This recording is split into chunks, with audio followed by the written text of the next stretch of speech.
Hola, buenas tardes. Muchas gracias por estar nuevamente el día de hoy con nosotros. Miércoles 6 de abril.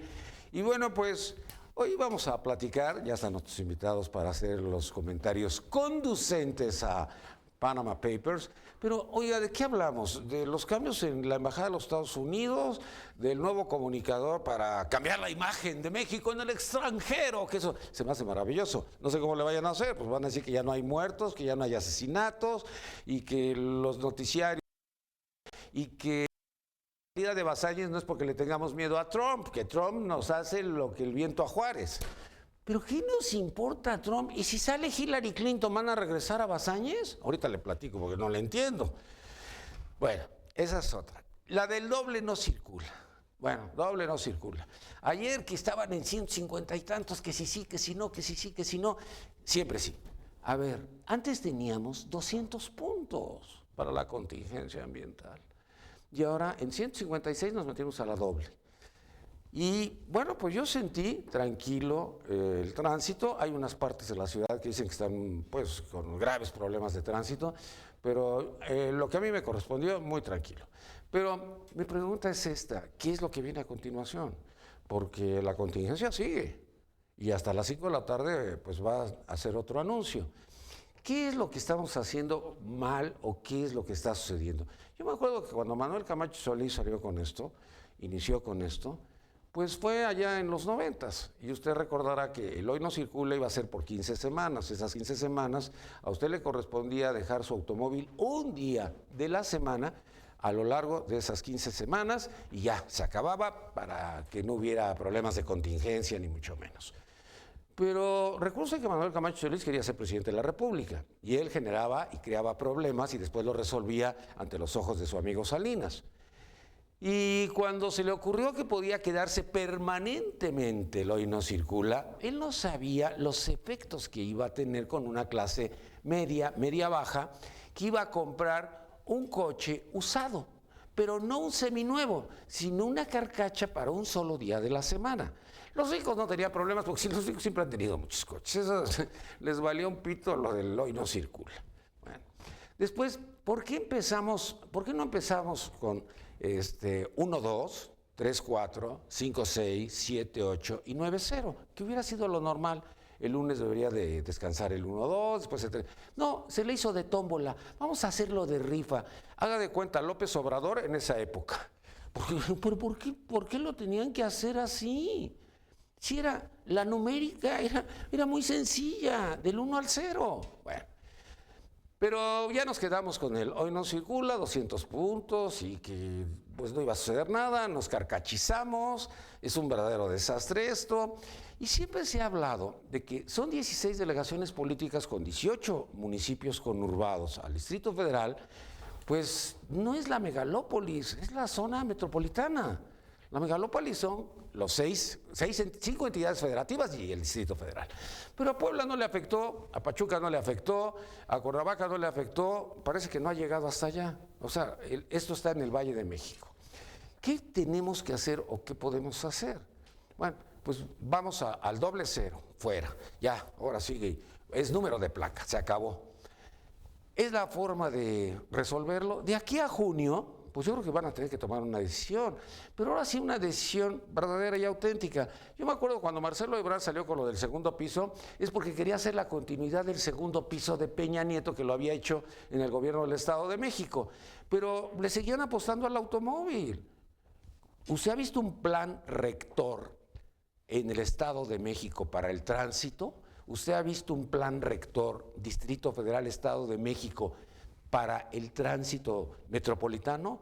Usted, si está ahorita en Naucalpan viendo este programa y quiere venir aquí a quejarse amargamente, tomará usted un taxi porque no circula su coche. Uber aumentó 40%, por si usted quiere tomar Uber, porque, bueno, es la oferta y la demanda, dijeron ellos, ¿no?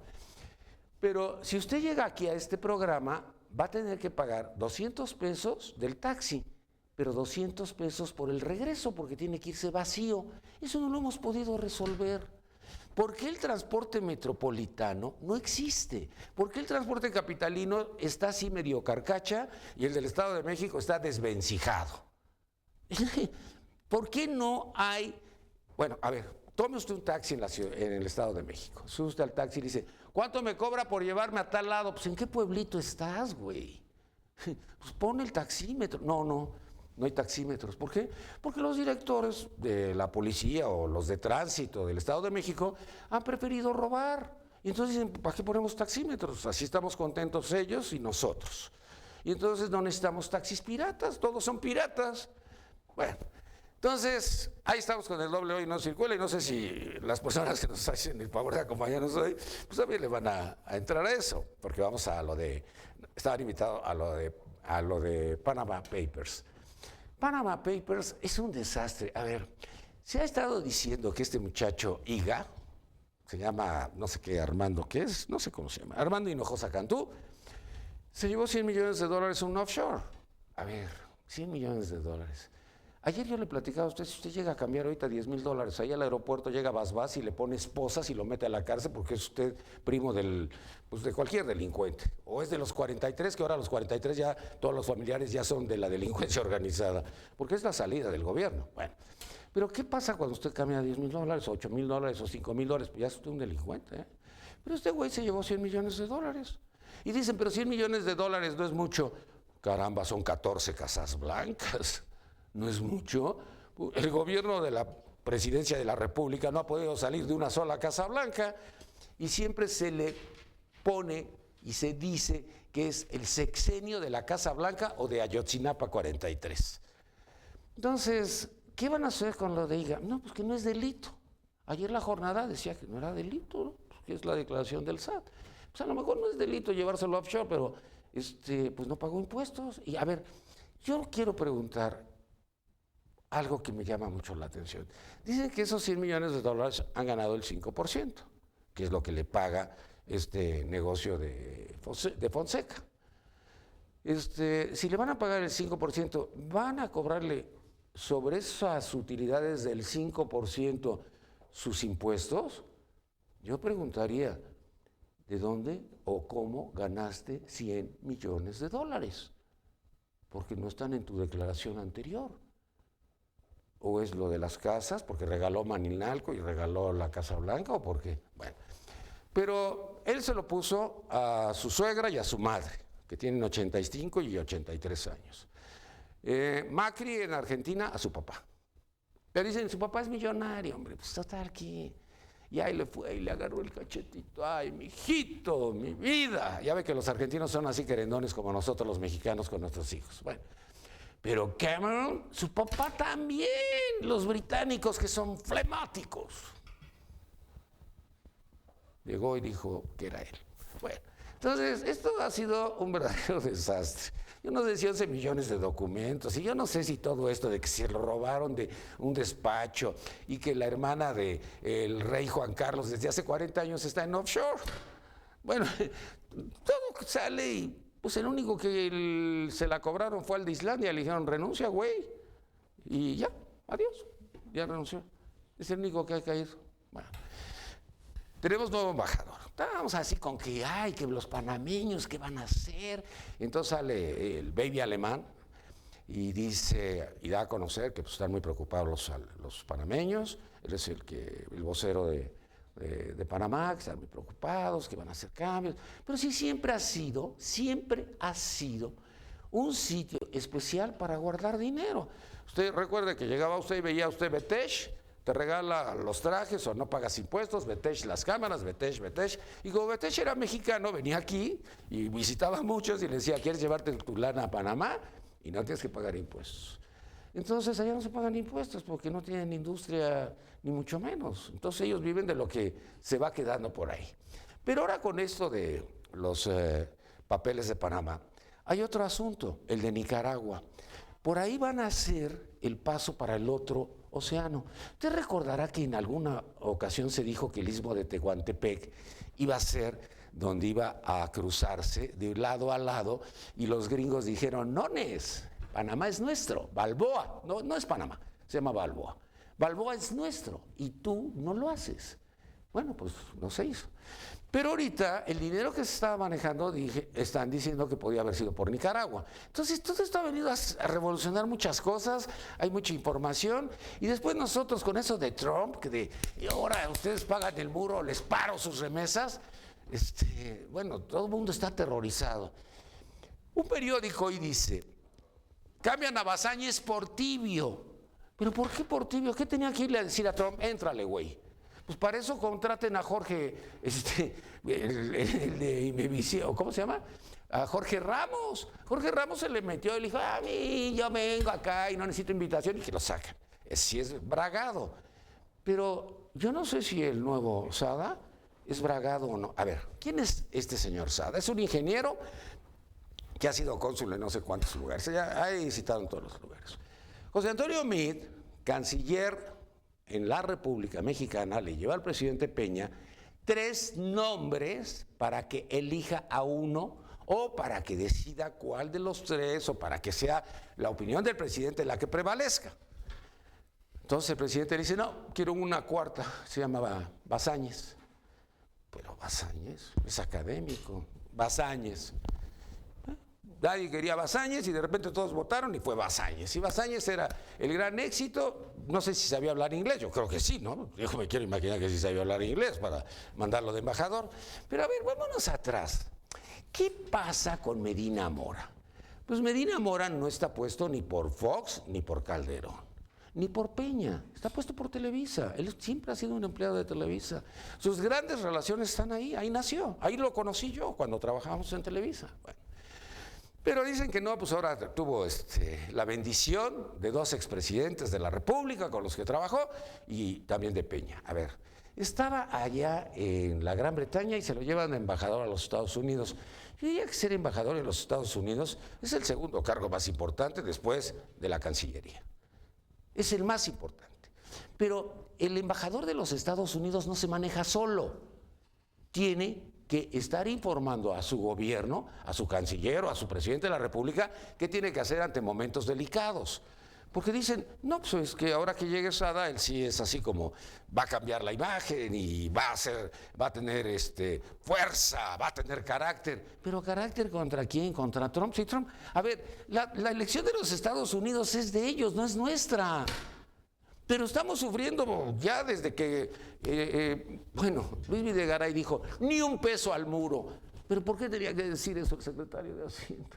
¿Qué tenía que decir eso? Es que todos se han enganchado ahí. Y vino Joe Biden, que no tenía que haber venido él, que quede muy claro, tenía que haber venido el secretario de Estado, no Joe Biden, que es el vicepresidente de los Estados Unidos. Entonces cuando vino, pues de ahí se enganchó Peña, de ahí se enganchó la canciller, de ahí se enganchó Pepe Calzada, de ahí se enganchó Meade. Bueno, ya todos agarraban y decían, ay, a pegarle, a pegarle, a pegarle. Y el otro, pues, les vale un pito, y a lo mejor ni llega.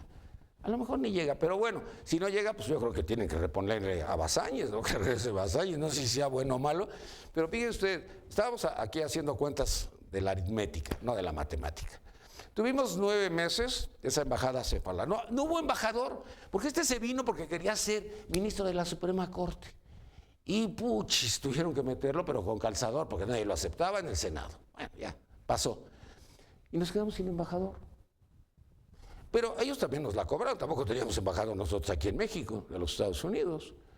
Entonces, cuando ya se decide, después de 9 meses, que fuera Bazáñez, para que estuviera 7 meses, o sea, lo que dura un embarazo, 9 meses.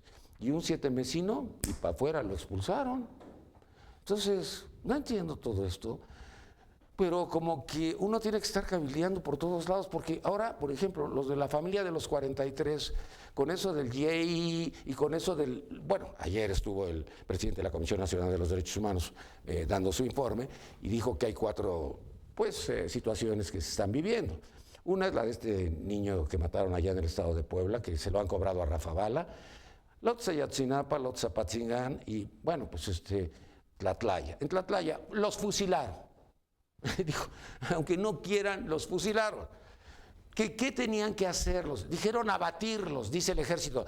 La orden era abatirlos. ¿Abatirlos es asesinarlos o someterlos? Ese es el problema. Bueno, Pues hasta ahí hemos llegado. Llevamos 18 meses con Ayotzinapa y ni para atrás ni para adelante. Ahora se van a reunir los padres con el ex procurador general de la República, que ya estaba cansado y por eso se largó, Murillo Karam. Bueno, pero hoy vamos a platicar con nuestros invitados, pues yo creo que de los Panama Papers. Y déjame platicarle, ayer sucedió una cosa, bueno, impresionante en Morelia, Michoacán. Una patrulla con 4 policías es detenida por el ejército. ¿Cómo? ¿Pero por qué el ejército los detiene? Porque estos güeyes traían una patrulla clonada. Decía Policía de Michoacán, todos los logotipos bien, pero división lo pusieron con C. Es lo malo de no saber. Bueno, si hubieran sabido ortografía, seguirían robando y matando. Pero lo pusieron con C y los del ejército dijeron, ¿es con S o con C, compadre? Pues, a ver, déjame checarlo aquí en mi Google. Ya le metieron al Google, no, pues que con S, güey, entonces no es patrulla. Y para atrás los 4. Bueno, vamos con los invitados. Hoy nos acompaña el doctor José Luis de la Cruz Gallegos, director del Instituto para el Desarrollo Industrial. José Luis, mucho gusto y bienvenido. Muchas gracias por la invitación y muy buenas tardes. ¿Cómo va lo de esto de Panamá? Bueno, pues refleja algo bastante interesante porque es un elemento a nivel global que muestra cómo se maneja la ingeniería financiera. Es decir, en realidad esta institución que fue hackeada, robada o que por algún mecanismo se obtuvo dicha información, forma parte estructural de cómo se maneja la ingeniería financiera para, a su vez, hacer colocaciones de recursos millonarios de distintas personas, prácticamente todo el mundo. Bastante curioso es de que no se tenga ningún norteamericano en esas listas.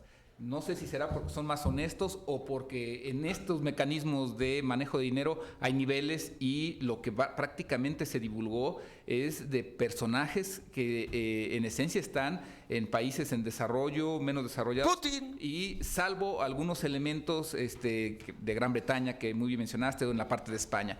Pero en general pareciera que el golpe va dirigido a países en desarrollo en donde también hay niveles, es decir, se tocó a algunos primeros ministros, presidentes en funciones, a algunos expresidentes en la parte global, pero en el caso de México básicamente son empresarios que en términos comparativos con estos otros pues son bastante menores. Y ahí lo que tendremos que preguntarnos es cómo una institución que sabe cómo hacer esto, es decir, difícilmente se va a encontrar agujeros o boquetes de cómo demostrar que eso es ilegal, porque tiene más de 4 décadas haciendo este tipo de transacciones financieras, conoce las reglas, conoce los mecanismos, cómo sacar dinero para que no dejen un rastro a través de los sistemas bancarios y financieros locales. Por qué fue y cómo fue hackeada. Y en ese sentido, en el caso de México, pues lo que va a tener que plantearse es una investigación a fondo, uno, para determinar en dónde las conductas son ilegales y actuar en consecuencia, y lo otro es, pues, qué boquetes, porque no agujeros, qué boquetes existen en la regulación bancaria y financiera que en un momento dado permiten que en una sola transacción, en un solo día, puedan salir 100 millones de dólares y a partir de eso tomar las medidas contingentes. También nos acompaña el día de hoy el licenciado Juan Carlos Real, analista económico. Juan Carlos, mucho gusto. Gracias, Nino. Muy buenas tardes al auditorio. Pues yo quisiera abordar el tema desde diferentes perspectivas. A ver. Porque me llama mucho la atención, digo, independientemente de que sí surge la pregunta claramente de cómo es que una institución que ha tenido tantos años este manejo puede ser vulnerable a un hacker chino o japonés o de donde se te ocurra, ¿no? Dicen que era alemán. Pero pues, a final de cuentas es un ataque a la seguridad de los datos personales de la gente que estaba ahí y evidentemente es un golpe devastador para una empresa que ha vivido de este tipo de transacciones durante muchas décadas.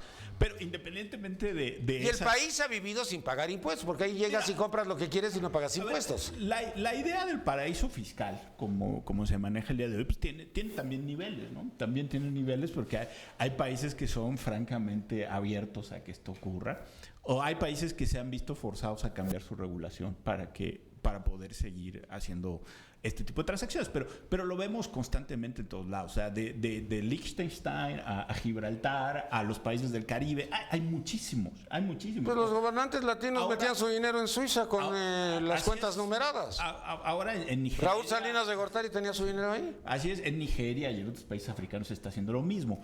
El tema de la permisividad es algo que vale la pena investigar, pero yo sí quisiera abordar el tema desde diferentes perspectivas, ¿no? La primera es, desde el punto de vista económico, sabemos que esto viene ocurriendo desde hace muchos años porque los incentivos para pagar menos impuestos están muy claros. O sea, hay países que tienen regímenes fiscales muy, muy duros que toman una gran parte de dinero desde el sector público, desde el sector privado para financiar sus actividades. ¿Y qué pasa? El que tiene mucho dinero pues no recibe nada a cambio. Entonces sus incentivos, y habiendo un marco legal y habiendo unas instituciones que hacen esto, sus incentivos son a pagar menos impuestos. Y esto es lo que se conoce como elusión. Claro. Pero también está la parte de la evasión, que ese es el delito del que todavía tenemos que investigar.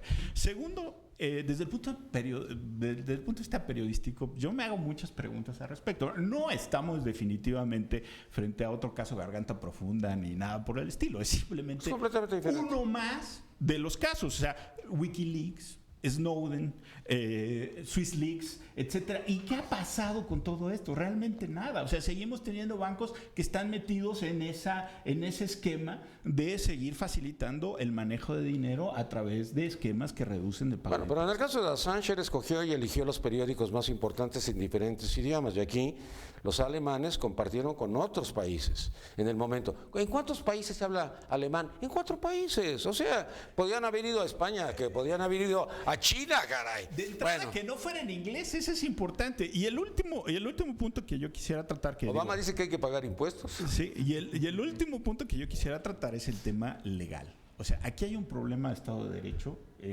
y de regulación a nivel internacional. Caro Quintero tenía su lana hace 40 años. Así es, pero el problema es, o sea, ¿quién es la policía del mundo en estos Obama. asuntos? ¿No? Obama se está poniendo como él. Es el sheriff. Pero realmente hay una institución, ¿no?, que lo esté haciendo. Aquí en México tenemos nuestra unidad de asunto de inteligencia financiera que yo sí me sumo a la preocupación de José Luis. ¿Cómo no se pudo dar cuenta que salieron $100 millones en un día? Claro que se dio cuenta. Pero la pregunta es, ¿cómo ganaste los $100 millones? Digo, porque un narcotraficante también puede sacar $100 millones. Y ahora, ¿qué pasó con la FIFA? Le sucedió exactamente lo mismo. Nadie quería ir a Estados Unidos, pero ni de broma, por todo lo que está sucediendo con ellos. Y mira que les volvió a pegar otra vez con el nuevo. También nos acompaña Carlos López Jones, director de Tendencias Económicas. Carlos, mucho gusto, bienvenido. Gracias, no. A mí me gustaría empezar por el principio. Exacto. ¿No? Es que empezamos por el final. Sí. Qué bueno que ya nos corregiste. Vamos a suponer que tenemos una empresa de plumas. Entonces, esta empresa de plumas en México me cuesta mucho trabajo y gana 5 millones de pesos. Gasto 4 millones de pesos y me queda 1 millón de utilidades. Si yo dejo 1 millón de pesos en México, la Secretaría de Hacienda a través del SAT me va a cobrar 300,000 pesos de ISR. ¿Qué pasa? Llega una empresa panameña, esta empresa de abogados, y me dice, no te preocupes, vamos a crear Plumas Panamá. Plumas Panamá va a comprar a Plumas México. Me encantó. Y entonces, tú Plumas México te obligas a cada año mandarme 1 millón de pesos. Entonces, al siguiente año, 5 millones de pesos de ingresos, 4 millones de pesos de gastos, me queda 1 millón, pero se lo tengo que mandar a mi matriz que está en Panamá. Y la ley en Panamá dice que toda aquella operación que haya sido fuera de su frontera, esas plumas vendidas en México, pagan de ISR 0.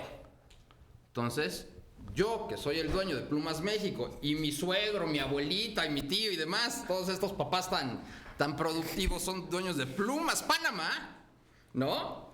Son los dueños ya de 1 millón de pesos. Esa es la primera situación. Entonces ahí el problema es por qué México cobra el 30% de ISR y Plumas Panamá y Panamá 0. Eso es lo primero que tenemos que discutir. El segundo punto es, perfecto, ya el SAT sabe que Grupo IGA sacó $100 millones. Yo tengo una duda. Aristóteles Núñez le va a decir a IGA, oye, ¿tú que le prestaste dinero a mi jefe, el secretario de Hacienda, para que comprara Malinalco? venga, échame todos El otro tus también cuentas. es su jefe. El otro también. Exacto, Los dos son ese es sus el otro jefes. problema, Los ¿no? dos son sus jefes. ¿eh? Sí, porque en teoría ni Videgaray ni ni la Gaviota pudieron ir a los bancos a pedir dinero porque son personas públicas expuestas.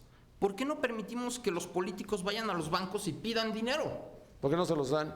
Tú sabes que para abrir una cuenta en los Estados Unidos, una cuenta bancaria, te preguntan si has trabajado en el gobierno. Sí. Y si has trabajado en el gobierno, vas a un segundo capítulo para que te registren y te puedan otorgar una cuenta. Pero te la dan. Sí, te la dan, pero te identifican con no sé cuántas cosas y te hacen una pequeña grabación con una camarita. Te hacen 3 o 4 preguntas, las graban y ahí las encriptan. Porque lo que está prohibido es decir mentiras. Sí. Sí, te agarran y te vas para el bote. Exacto. Ahí sí. Aquí debemos de hacer lo mismo. ¿Para qué? Para transparentar las operaciones de nuestros políticos. Y yo iría un poco más lejos. ¿Por qué no hacemos que el SAT sea autónomo? Las grandes evasiones fiscales de Estados Unidos, empezando por Al Capone, empezaron por impuestos. Guillermo Ortiz lo hizo diferente. El SAT no dependía de él. ¿Pero eso ya pasó o qué? Yo creo que debemos de lograr un SAT autónomo. Sí, era autónomo. Y que todos Se decidió que estemos fuera autónomo por debajo de para la que ley. pudiera pasar los sexenios ahí. Y aquí no, aquí depende de ellos. O sea...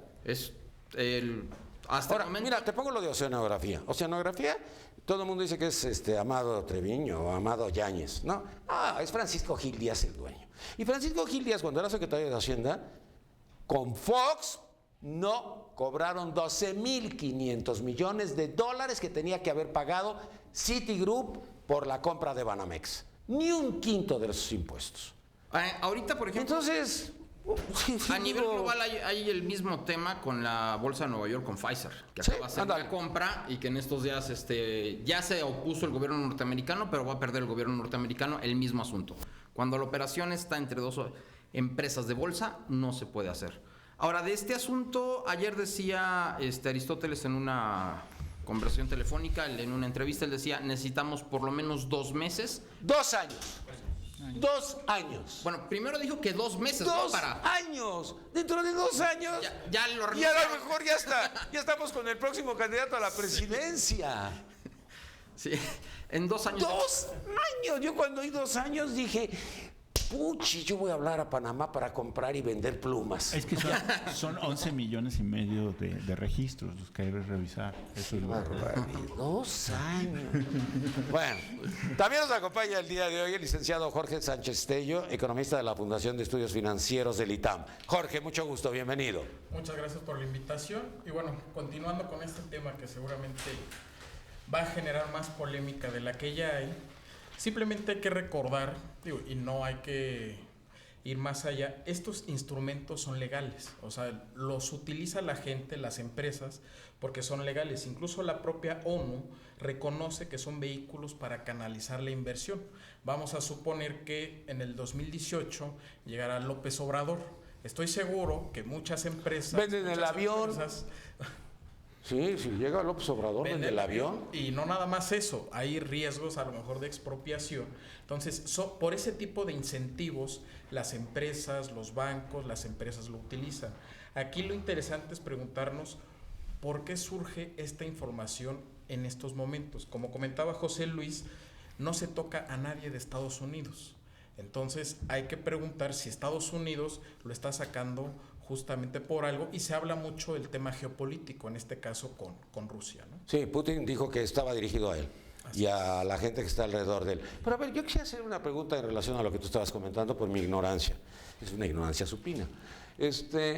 Tú estás hablando de que esto está permitido. Entonces los ricos pueden evadir los impuestos y los jodidos tenemos que pagar impuestos, ¿o qué? No entiendo. No, una cosa es evadir impuestos y otra cosa... O sea, ¿con offshore?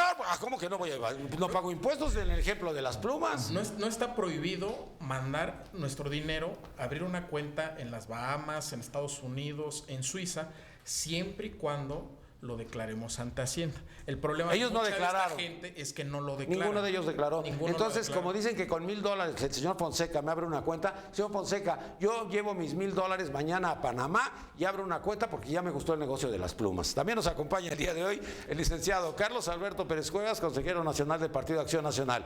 Carlos Alberto, mucho gusto, pero si agarras el micrófono te entendemos y te escuchamos. Está abierto, no lo vais a tocar. Ya. Muchas gracias. Hola. Muchas gracias, Nino. Yo creo que es una mesa, es un panel de lujo. Yo lo resumiría un poquito más. Sin duda, todo lo que he planteado y he escuchado es de un sustento innegable. Pero el fondo, creo yo, de esto es un tema que hemos venido discutiendo permanentemente, es corrupción. O sea, si estás obligado a informarle al SAT que haces un movimiento que coincido que es legal, que es válido, que está establecido, y no lo avisas, en primero ya hay una duda del por qué no lo hiciste saber a la autoridad. Lo cortaste. A ver, Se prestan cortó. este micrófono. A ver, chequen este micrófono rápido. De por qué no Es se que le lo avisó, moviste. de que no se le dio aviso a la autoridad. Y en esa medida, lo primero que salta a la vista es esta respuesta. Yo le llamaría, como hoy está de moda, hay ley 3 de 3. Esta es una respuesta 2 de 2. 2 meses para irnos involucrando un poquito en cómo están los temas, aun cuando en Islandia ya cayó un primer ministro. Y bueno, pues ese sí estaba metido hasta el cuello, había mucho más sustento. Pero aquí el tema es 2 meses para ver y 2 años a ver si encontramos algo, lo cual de suyo suena ya extraño. Coincido, no es ilegal, pero aquí el tema sustancial es esos $100 millones y de los otros más que se hablan. Pagaron impuestos, un peso de impuestos, se han informado cuánta ganancia ya han generado sus propios $100 millones de dólares. Perdón. ¿Cómo está el tema ahí? IGA, pues de suyo con el tema de la Casa Blanca ya deja muchas dudas, ¿no? Y no hago un análisis político, hago un análisis económico y sustancial y real. Ahí escuchaba ahorita que... Pero espérame, ayer todos los periódicos decían el consentido de este sexenio. Pues de alguna Así lo manera mencionaba. sí lo han calificado porque han venido una serie de casos y hechos que están sustentados en la opinión pública y que no ha pasado nada. Eso es un esquema en la realidad de ICE. Esta operación de los Panama Papers fue una operación perfectamente bien pensada, dirigida. Dice Vladimir Putin que dirigida a él, pero pues aquí el daño fue mundial, colosal, perfectamente seleccionado en el idioma de cada país, con medios muy específicos. Es decir, había un objetivo, pienso yo, mucho más allá, o era cubrir aquello. Dieron chuza. Fue chuza en este momento. Y escuchaba ahorita hace un momento que quizá una de las soluciones podría ser la autonomía del SAT. Yo no lo concuerdo. No en la dinámica de cómo se conceptualiza ahora el poder y los órganos autónomos. El INAI, ahora INAI, antes IFAI, es autónomo. Pero se ha venido construyendo en la última etapa por un acuerdo de cuotas de partidos, de unos cuantos. Bueno, la todos. Suprema Corte de Justicia igual. el Y INE se igual. acabó la autonomía, solo por decir unos ejemplos. Es decir, en los hechos y en la realidad, con este análisis certero coincido. Debiese ser una autonomía auténtica y funcionaría. No en cómo se está construyendo ahora una serie de andamiajes para protegerse unos a otros, en los cuales pues yo no coincido. Yo diría que es corrupción. Y decían ahorita empecemos por el principio. Yo diría que habría que ir al principio del principio. Aquí hay un engaño. O sea, tú tienes que pagar impuesto de lo que ganas. De $1 peso o de $100 millones, ¿no? O sea, y en esta medida, pues habrá que ver en esa circunstancia, esperar ese análisis, pero por lo pronto ya hay muchas dudas. Por lo pronto ya quedó una aspecto- A ver, no. ¿Por qué tienes que pagar impuestos? A ver, tú eres empresario. Pagas tu propia seguridad, porque el gobierno no es capaz de darte seguridad. Pagas tu propia educación y la de tus hijos, porque el gobierno no es capaz de darte esa buena seguridad. Pagas tu propia educación. Pagas tu propia salud. ¿Por qué le debo de dar más dinero al gobierno si ya le estoy dando cuando pago gasolinas, cuando le pago los impuestos de mis empleados, cuando pago la luz a un precio totalmente fuera de lugar? Carísimo. No tengo por qué pagar más impuestos. Y si hay otra manera de no pagar impuestos, existe el incentivo para no hacerlo, para reducir mi tasa impositiva. Punto. A ver, Jorge, ¿qué dijiste? El micrófono. Coincido con Carlos. El problema aquí es que en muchos de los países, incluyendo México, tenemos tan altos impuestos, justamente esta administración, que es lo que hizo al principio. Hizo una reforma fiscal en la que nos incrementó los impuestos y por eso yo creo que la gente está furiosa. Ven que nos están cobrando impuestos y en las noticias, en los medios, con este caso de Panamá, pues de que existe gente que está utilizando un instrumento que es legal, pero que no es moralmente bien, que lo están utilizando justamente para evadir impuestos. Pero como dice Carlos, y coincido, si existe la forma de que voy a pagar menos impuestos como empresario, y más en un país donde no hay un Estado de Derecho, donde no se garantiza que mi dinero, a lo mejor en un banco, va a estar, bien cuidado, pues voy a utilizar estos instrumentos. Entonces, en este caso, sí se corre un poco el riesgo de que se viole un poco lo que es el secreto bancario, pero también hay una justa razón de ser. Aquí se está demostrando, nadie es, no somos jueces, pero aquí probablemente muchos de estos empresarios están utilizando este instrumento para evadir impuestos. Pero también hay que ver justamente por qué. Sí, yo creo que ese tema es primordial, ¿no? Nos hemos olvidado cuando hicimos, la situación fiscal del país es verdaderamente, diría yo, catastrófica y sin exagerar. Y hay total y sin exagerar, porque durante muchos años pues el gobierno hizo muy fácil tener una cajota que era Pemex con altos precios del petróleo y nunca hizo nada por eficientar el cobro de impuestos.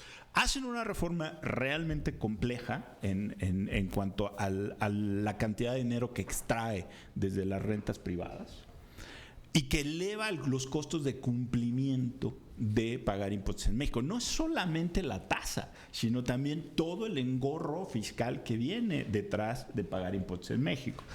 Ante esta circunstancia, evidentemente, cualquier mecanismo legal o ilegal va a estar al alcance de la mano de quien tenga los recursos para sacarlos y va a querer proteger su propiedad.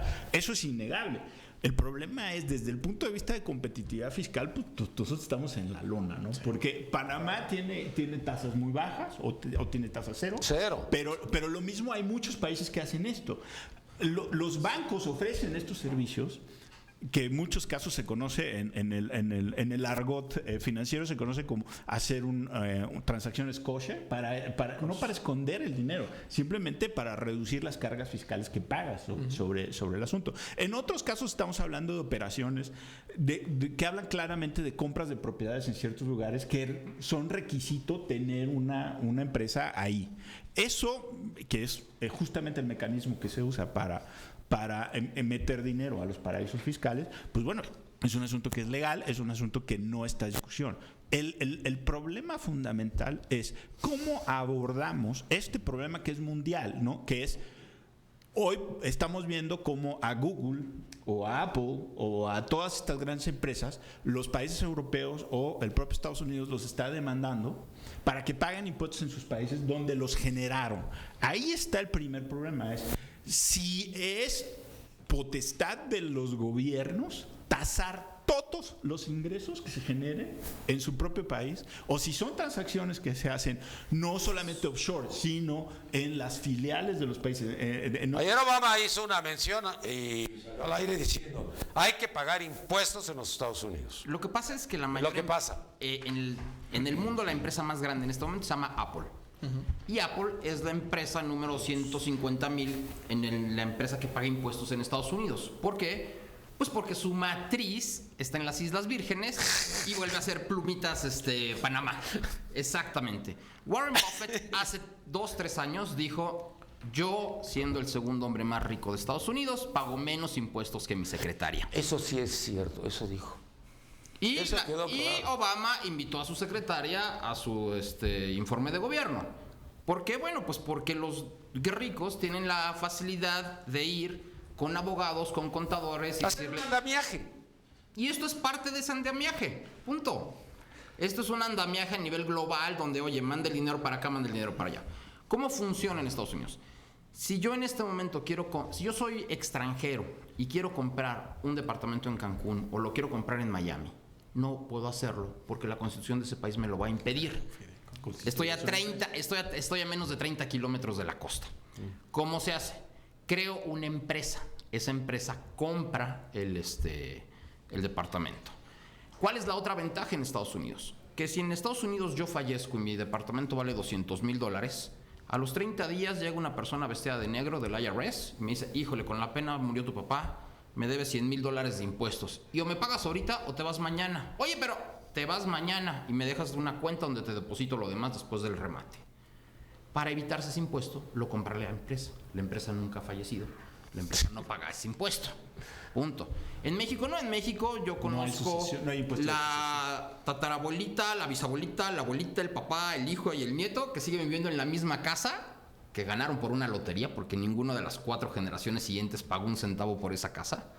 Pero no tenemos esa manera de pagar ese impuesto. Es hasta que el heredero vende la casa cuando le cobramos el impuesto a la herencia. En Estados Unidos no. Esta es la manera simple, legal, de evadir. ¿Sabes que hemos estado viviendo además con otros problemas? El problema se llama apellida Moreira. Es un problema que nos ha hecho que nos duela la cabeza a todos, de que no le sucede absolutamente nada, no le pasa absolutamente nada. Pero ahora el SAT sí va a intervenir en este asunto. ¿Cómo le va a hacer para decirle a este señor que tiene que pagar impuestos? ¿No tiene conflicto de intereses un priista para hacerle una auditoría a otro priista? Por eso el SAT debe ser autónomo, es lógico. Oye, el señor Murat lo cachan con sus casas allá en Nueva York y dice que es Carlos Slim que le está cobrando la factura por las broncas que trae con el pacto el pacto de México. ¿Cómo era? Vamos por México. ¿Qué? Pacto por México. ¿Y se la regaló? Porque entonces que me cobro mi No, factura entonces, también. pero si tú observas, ahí la declaración patrimonial no existe, porque es de los tíos. Todos tienen tíos ricos.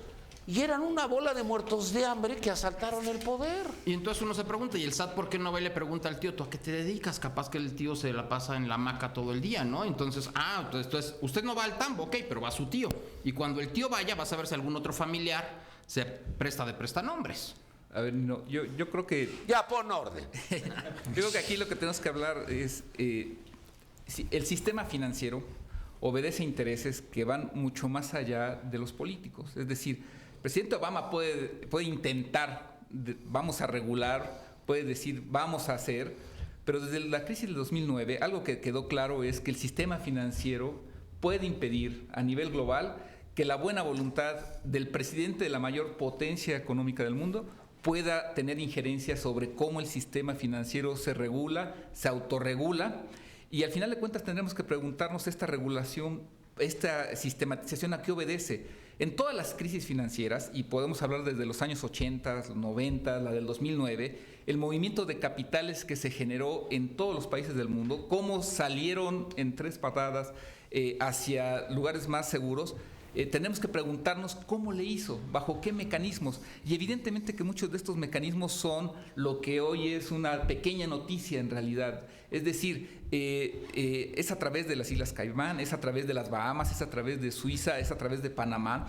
Esos son los mecanismos que el sistema financiero ha instrumentado, ha implementado a nivel global para mover los recursos como quiere, en el momento que quiere, y también dirigido a las personas que así pueden acceder a hacerlo. Por lo tanto, pensar que se van a hacer cambios a este sistema global, pues no va a pasar, porque esto lo rige el grupo financiero que tiene la capacidad y que en realidad tiene el poder de hacerlo a nivel mundial, y en donde el resto de sistemas, pensando por ejemplo en el caso de México, estos sistemas locales lo que hacen es se adaptan a ese contexto global con sus particularidades. ¿Por qué en Estados Unidos se regula de una manera? ¿Por qué se regula en Alemania de otra? ¿Por qué en México se dejan estas aperturas? Simplemente es para obedecer la lógica local de las personas que tienen recursos, de los intereses creados que hay, en donde en principio cualquier persona que tuviera $100 millones podría acceder a ellos, en donde el problema es que solo un grupo reducido de personas tiene esa capacidad económica y es la que es noticia. Entonces, al final del día lo que tenemos que ver es que este sistema financiero es simplemente la arquitectura que funcionaliza cómo se mueven los recursos, cómo se redistribuyen los recursos, y que da las puertas de salida de en qué momento, cuando a mí me conviene, puedo hacer uso de ellos, y eso no se... A ver, ya me quedó claro, Caro Quintero ya tiene lavado su dinero. Perdóname. Pero ¿de qué estamos hablando? O sea, yo me pregunto, ¿a quién le sorprende que esto pase? Pues a nadie, no es noticia desde esa perspectiva. El tema es, agarraron a una empresa, es una y chiquita, además, es un despacho boutique, le llaman en el argot financiero, ¿no? Hay muchos despachos donde no van a encontrar 11 millones, van a encontrar mucho más, y donde estas empresas como offshore se venden al que llegue, porque ahorita necesito una empresa que esté operando hace 10 años para poder justificar esto. Estos señores en la entrevista que les hicieron, ellos decían que con $1,000 pueden abrir una empresa. Pero $1,000. Pero eso es común. $1,000. O sea, cualquiera puede llegar con $1,000. Eso es absolutamente común. El problema es que estos despachos están por todos lados y no están en Panamá necesariamente los grandotes, ¿no? Los grandotes están en otros lados. En Suiza. Hay niveles. Es que hay En niveles. Liechtenstein. Es que hay niveles. En Luxemburgo. O sea, a ver, En Mónaco. Luxemburgo, Mónaco, Liechtenstein, Andorra, Suiza, Gibraltar, son los paraísos originales, ¿no? Digamos, ahí se mueve todo el Ahí dinero. se quedó el dinero de la Segunda Guerra Mundial de los alemanes.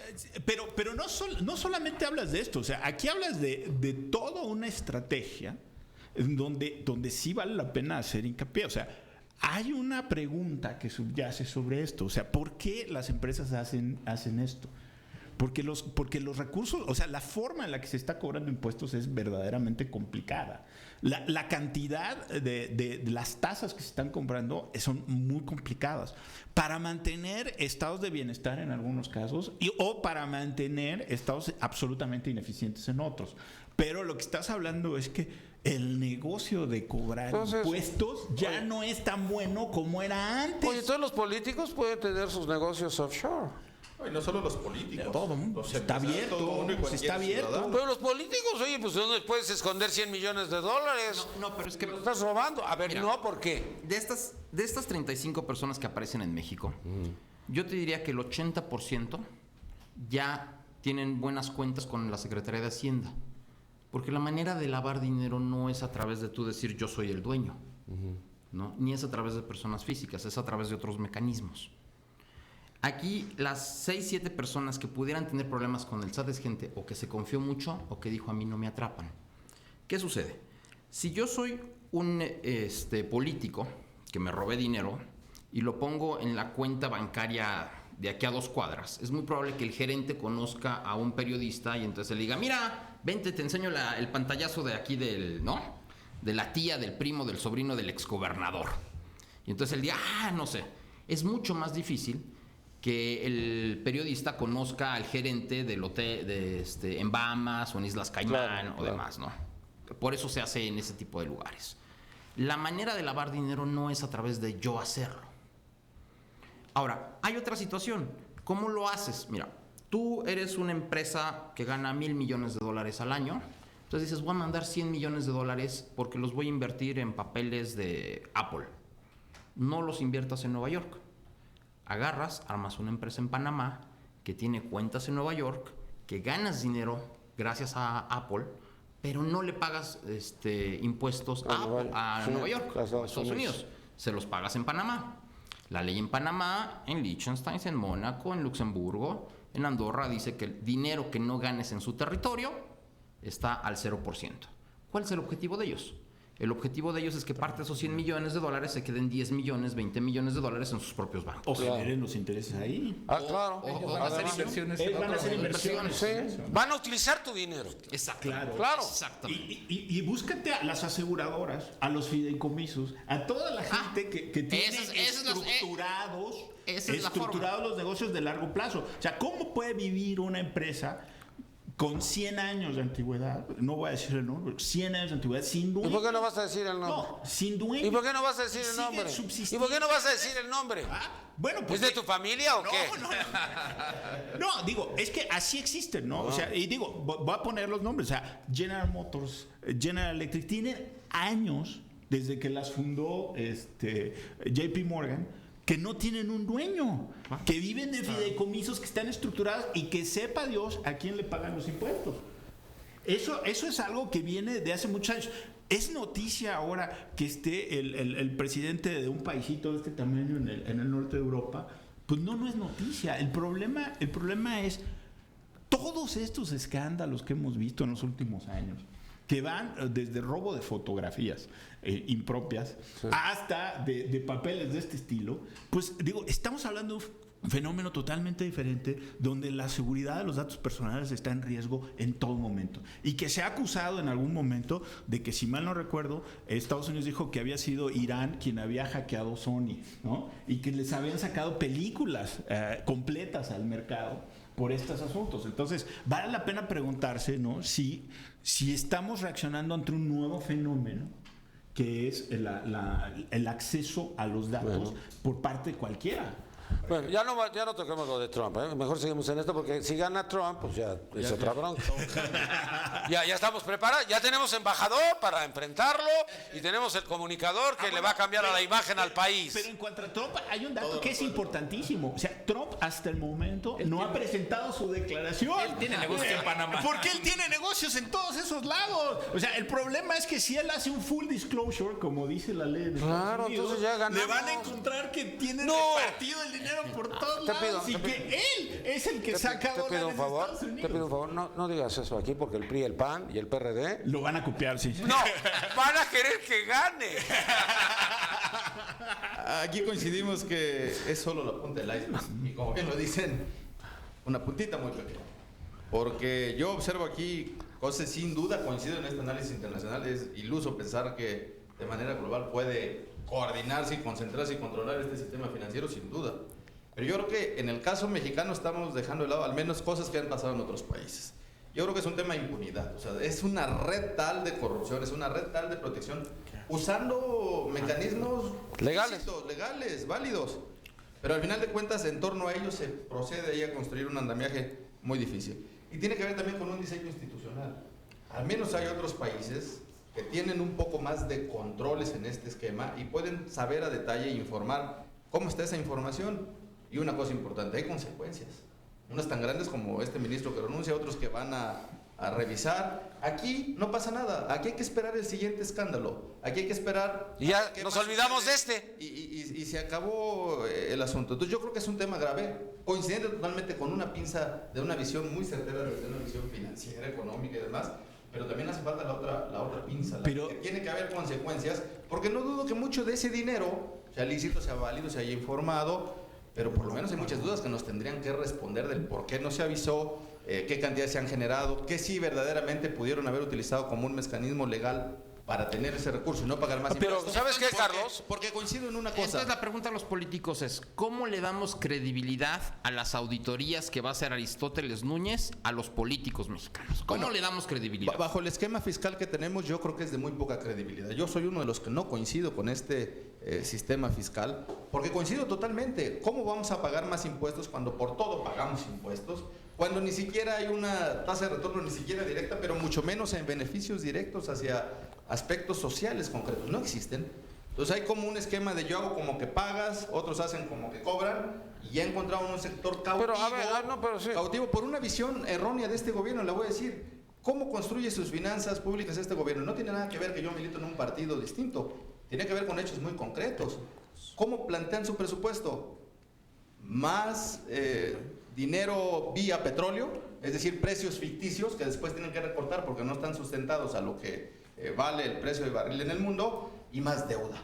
Sin duda esos dos aspectos son catastróficos, nos ponen ahora, pero eso es lo que genera esto. ¿Dónde encontraron un esquema de tener dinero fresco, inmediato, en todo este sector de nuevos... Perdón, pero el PAN hizo lo mismo, 12 años. No, el PAN votó esto en contra, habrá que ver cosas. Yo por eso digo que no es un tema de una visión de partido, hay que construir un sistema fiscal y financiero más amplio. Dijiste varias cosas que yo quisiera rescatar. Nos tenemos que ir, pero yo quisiera rescatar. A ver, yo me puse a ver las declaraciones patrimoniales.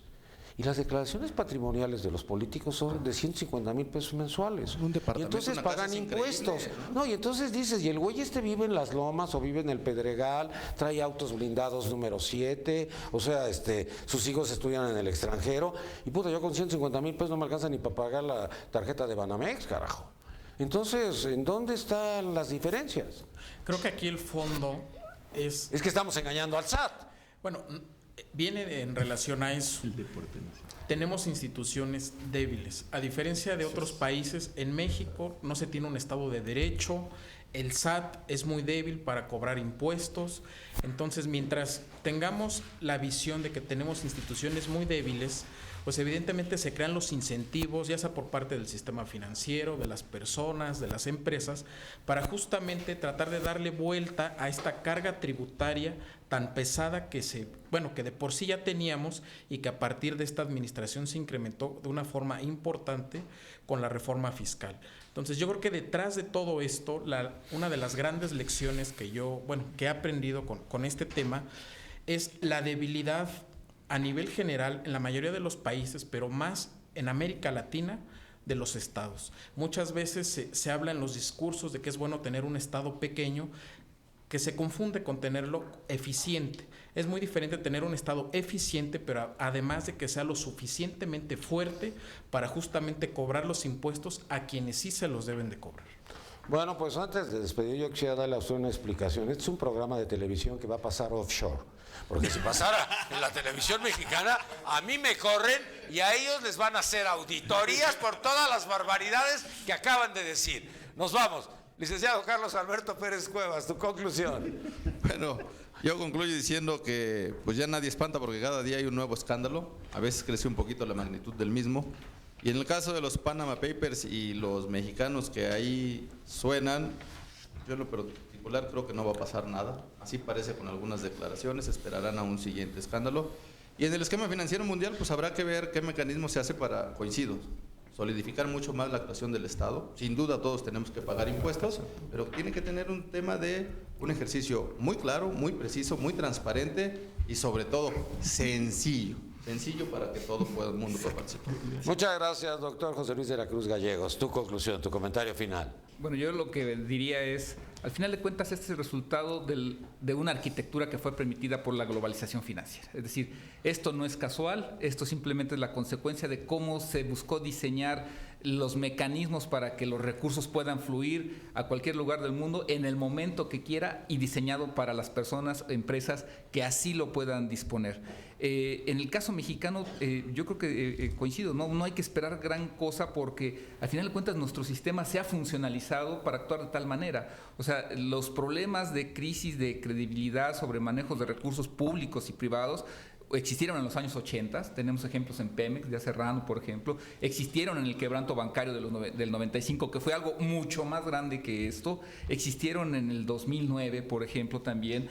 Lo único que está haciendo esto es transparentarnos nuevamente una pequeña muestra de cómo se manejan los recursos a nivel global y cómo hacen servicio de ello personajes muy locales que ahora están, en este caso el escándalo centrado en algunos países de África, algunos países de Asia, de América Latina, y los golpes más fuertes estuvieron en Rusia.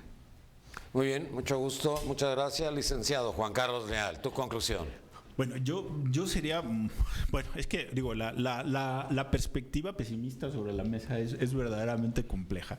Yo quisiera decir, bueno, se han hecho muchos intentos en los últimos años, por ejemplo, la famosísima tasa Tobin, para tratar de controlar el movimiento de capitales. Pero al final de cuentas es algo que supera, es supranacional, ¿no? Esto supera cualquier esfuerzo que haga un Estado. Si para tratar de regular de alguna forma el flujo comercial nos tardamos décadas en crear una Organización Mundial de Comercio que a duras penas funciona, pues pensar en que vamos a tener una solución a los problemas de tipo financiero, pues está mucho más lejos en la distancia. Entonces nos vamos a tener que adaptar a escuchar constantemente sobre que van a aparecer más filtraciones, más cosas. Lo que valdría la pena sentarse a pensar es en construir un andamiaje fiscal que permita al país ser atractivo para tener esos recursos aquí. Digo, no estoy diciéndolo cínicamente, simplemente es, o sea, si tu gente no quiere pagar impuestos aquí es por algo. Y eso hay que atacarlo. El problema es ese. No eres competitivo fiscalmente. Entonces, ¿cómo puedes ser competitivo fiscalmente? Muchas gracias, Carlos López Jones. Conclusión. A mí me gusta mucho que existan ese tipo de esquemas, porque es la manera en la que los empresarios, aquellos que invirtieron y se arriesgaron por un país, pueden decirle a ese mismo país: no estoy de acuerdo en cómo me cobras impuestos y tienes que arreglar las cosas o no voy a regresar, y hay otras opciones. Entonces, qué bueno que existan. Yo estoy seguro que el 80% de quienes allá aparecen no tienen problemas con la Secretaría de Hacienda, porque la forma de lavar dinero no es decir yo soy, ¿no? Hay otras formas mucho más sencillas de lavar dinero. Hay otras maneras internacionales de hacerlo. no es a través del yo soy. Y entonces yo creo que lo que sigue en México, lo que sí podemos hacer en México, es tener un SAT creíble, fuerte, autónomo y por encima de los políticos. La única manera de que eso se logre es que sea autónomo. Yo propondría que el Colegio de Contadores elija al próximo presidente del SAT de entre sus excelentes contadores y auditores que hay. Y a partir de ahí, ya entonces sí, que se hagan todas las auditorías y vamos a ver cuántos políticos quedan afuera. Yo creo que muchos van a estar en la cárcel por evasión fiscal. Ya tú lo dijiste, ¿eh? Tú lo dijiste, ¿eh? Cuidado que esto... Oiga, él es responsable de lo que dice. Ya van a meter a la cárcel a todos. Bueno, licenciado Jorge Sánchez Tello, tu conclusión, Jorge. Independientemente de la autonomía al SAT, que es una interesante propuesta para analizar, más allá de que si nos van a cobrar más o menos impuestos, yo creo que lo interesante es también ver el asunto de la deuda pública. La deuda pública ha subido de una forma impresionante, de 37% del PIB a 48% del PIB. En la Fundación de Estudios Financieros, en el ITAM, hemos hecho estimaciones de que probablemente vamos a cerrar el sexenio con hasta 55% de... ¿Qué tan peligroso es? Si bien todavía no es riesgoso, pero ya es un manejo irresponsable de la deuda, sobre todo porque no se ha visto reflejado en un mayor crecimiento. Seguimos estancados en alrededor del 2% y eso no se puede hacer en México. Y sobre todo porque la inversión pública también ha caído, solamente representa el 3% del PIB, cuando la inversión privada, y justamente por eso estos mecanismos no se deben de castigar, sino al contrario, hay que incentivar fiscalmente al país porque la inversión privada, con el desplome que está teniendo Pemex y la inversión pública, va a ser la única salvación que tiene el país para poder aspirar siquiera a tener un mejor crecimiento económico. Mucho gusto, gracias. Gracias, por si fuera la última. Muchas gracias. ¿Nos vemos en Panamá? Nos vemos en Panamá, allá voy a estar conduciendo. Buenas tardes, muchas gracias por habernos acompañado el día de hoy. Me despido de usted, mi nombre es Nino Canún.